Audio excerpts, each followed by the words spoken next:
Acide, base et sel. Bonjour. Donc aujourd'hui, on va parler de nos solutions, mais plus particulièrement de, de solutés un peu spéciaux parce qu'ils vont se dissoudre en ions. OK? Et on va en avoir trois sortes qu'on va regarder, les sels, les acides et les bases. Donc, bon visionnement.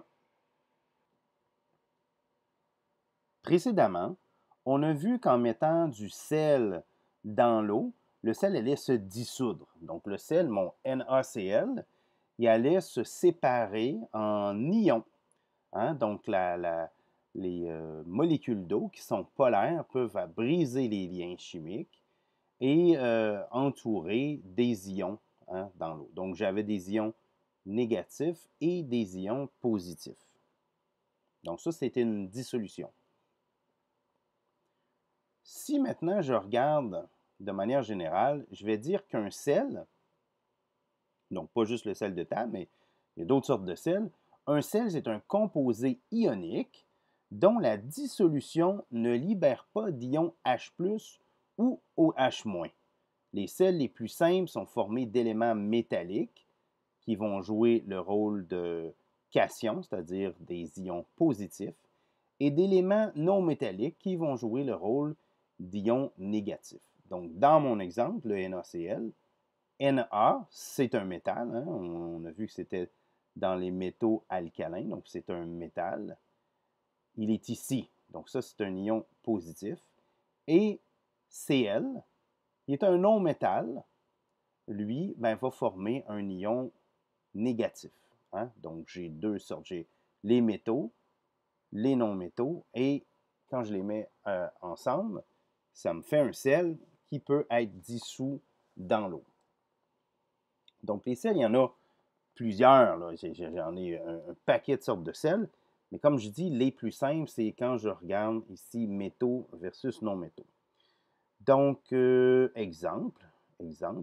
Ici, j'ai la colonne des alcalins et la colonne des halogènes. Je sais que je peux les mettre ensemble parce que ceux-là ont tendance à perdre un électron, alors que ceux-là ont tendance à gagner un électron. Donc, au total, je pourrais faire des molécules qui seront ioniques, hein, donc des cristaux ioniques. C'est l'exemple ici si je les mélange. Donc, je mets Li avec F, ça me fait du LiF solide. Et puis, une fois dissous dans l'eau, ils vont se transformer en ions Li+ et F-. Donc, pour préciser que c'est vraiment dans l'eau, ben, on a rajouté ici, en parenthèse, le AQ qui veut dire aqueux. Donc, solution aqueuse. Puis le S ici qui est vraiment pour solide. Donc, mon solide, c'est dissous. Et là, j'ai des ions dans l'eau. J'ai essayé LiF. J'aurais pu faire d'autres mélanges. J'aurais pu prendre Li avec le Cl. Même chose. Li+, plus Cl-, encore avec le AQ pour dire que c'est en solution aqueuse. J'aurais pu faire ça jusqu'à la stat. Bon, je ne sais pas si ces molécules-là sont fréquentes, là, le LiAT, mais techniquement, là, on voit que ça marche. J'aurais pu essayer aussi avec le second, donc Na, puis faire la même chose. J'aurais eu du NaF, donc ça aurait été un sel, et puis en solution aqueuse, ben, j'ai du Na+, et du F-. Bon, là, vous comprenez le principe, j'aurais pu faire du FRAT, c'est un petit peu, ou du FRF, et puis éventuellement du FRAT. On ne les fera pas toutes, là, je pense que vous comprenez le principe. Il y a des fois où c'est plus complexe, par contre. OK? Donc, on va avoir des parties métalliques qui ne sont pas nécessairement nos alcalins et des parties non métalliques qui ne sont pas nécessairement nos halogènes. Donc, j'ai du BeF2. Donc là, j'ai pris la deuxième colonne. Mais là, comme lui, il a tendance à perdre deux électrons, il pourra faire deux liaisons chimiques. Avec mes halogènes, ben, j'ai du Be2+ en solution aqueuse avec deux atomes F-. Hein, donc, j'ai mon BeF2 va me donner ces deux ions-là. Mais il y aura plus d'ions négatifs, sauf qu'ils vont porter une charge -1 et au lieu d'une charge +2, hein, qui est celle de l'ion beryllium. Même chose, je peux faire d'autres combinaisons, puis ça va encore être des sels, hein. J'ai un non-métal à gauche, puis j'ai un métal, c'est-à-dire j'ai un métal à gauche et un non-métal à droite. Je peux le faire avec le magnésium. Je peux faire même avec le radium. Et où mon radium? Il est ici, hein. Donc, mon radium mélangé avec mon fluor, mon chlore, brome, etc. Il y a aussi, là, c'est ça que je voulais dire, les plus complexes, les plus compliqués. Bien, dans le cas qu'on voit ici, CaSO4 solide. Là, c'est plus compliqué de voir que c'est vraiment un sel, mais mon Ca, oui, il va jouer le rôle d'ion positif. Je vais avoir du Ca2+ en solution aqueuse. Et puis SO4, ben, ça forme en tout un ion, hein. Donc ça, c'est le SO4, c'est une espèce de complexe là, qui reste ensemble et qui a une charge -2 au total. Donc quand je le mets dans l'eau, ben, j'ai des ions Ca2+ et des ions SO4 2-. Donc ça, c'était les sels. Donc un métal, un non-métal. Je peux faire la même affaire, mais avec le petit qui dérange, l'hydrogène. Donc lui, il est spécial.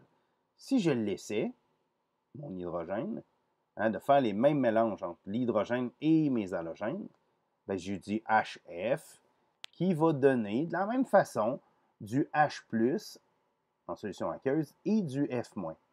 Mais ça donne que le H+, il est hautement réactif. Donc, ce que j'ai ici, c'est plus, ça n'a plus nécessairement la propriété d'un sel, ça a la propriété d'un acide. C'est ce qu'on va appeler un acide. Donc, je peux prendre H avec tous les autres halogènes. Donc, HCl donne H+ avec Cl- en solution aqueuse, etc., etc. Donc, un acide, qu'est-ce que c'est?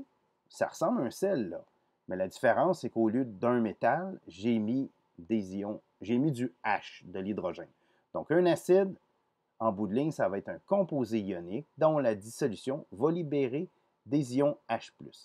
Et ça, c'est intéressant parce que les ions H+, comme on l'a déjà vu, c'est relié au pH. Donc, plus je vais libérer d'ions H+, plus le pH sera petit, hein. On se rappelle parce que le pH, c'est l'exposant, hein, de la concentration d'hydrogène quand je l'exprime comme une puissance de 10. Hein, quand je dis 10 exposant moins quelque chose, pH, ben à ce moment-là, ça revient à 1 sur 10 exposant pH, ben le pH, c'est l'exposant ici. Donc, plus l'exposant est petit, plus la concentration sera grande. Et inversement, plus le pH est grand, ben plus la concentration en ion H+ sera petite. Donc, l'acide, ben, là, comme un petit peu comme les sels, il peut avoir des combinaisons un petit peu plus complexes. Donc là, ici, par exemple, j'ai du H2SO4, qui est de l'acide sulfurique, va donner 2 ions H+, avec un ion SO4 2-. L'acide phosphorique, donc H3PO4, va donner 3 ions H+, avec un ion PO4 3-. Donc ça, là, le 3- ici, il vaut pour tout l'ion PO4. J'ai de l'acide nitrique aussi, donc c'est HNO3, qui va donner H+, avec un ion NO3-. Il y a une petite exception, OK? Avant d'aller à l'exception, là, il y a l'acide citrique, donc comme ce qu'il y a dans le citron. Là, c'est une molécule un petit peu plus compliquée. On l'écrit avec plus de détails comme ça pour donner une idée de la forme de la molécule. Ben lui, encore là, j'ai un ion H+, et j'ai une espèce d'ion compliqué, une partie d'ion négatif un peu compliqué, mais ça existe. Celui qui dérange un peu plus, c'est lui ici, le vinaigre. C'est un exemple où c'est plus compliqué parce que justement, le H, il va être à droite. Normalement, le H va toujours être à gauche. Mais là, pour lui, on l'écrit à la droite de la molécule. Puis c'est pas évident, là. C'est pas évident, il faut le savoir. Donc là, une fois que je le sais, je dis, ah, ça va me donner un ion H+ avec cet ion-là, ici, CH3, COO-. Donc ça, c'est pour l'acide. Maintenant, on va voir le contraire de l'acide. c'est une base. C'est quoi une base? Une base, c'est un composé ionique dont la dissolution libère des ions OH-, qui, de la même façon, on peut le voir de cette façon-là, ces ions OH- là peuvent neutraliser des ions H+. Donc, ça va faire diminuer la concentration d'H+. D'une autre façon, c'est une autre façon de le voir. Donc, parce que H+ avec un OH-, bien, ça fait de l'eau.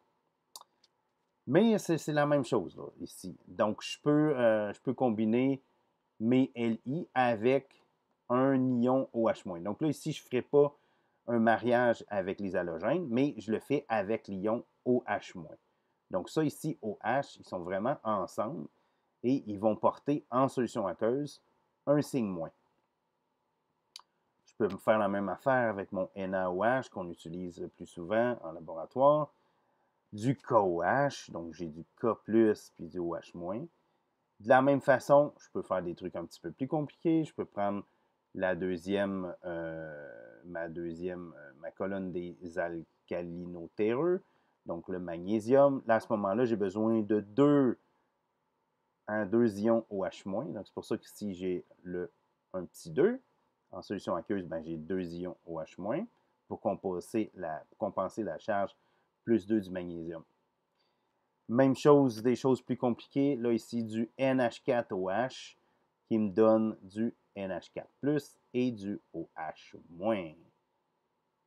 Donc, si je veux résumer ce qu'on a vu, il y a 3 types là, de cristaux qu'on a vus qui, lorsqu'on les dissout dans l'eau, vont nous donner des ions plus et des ions moins.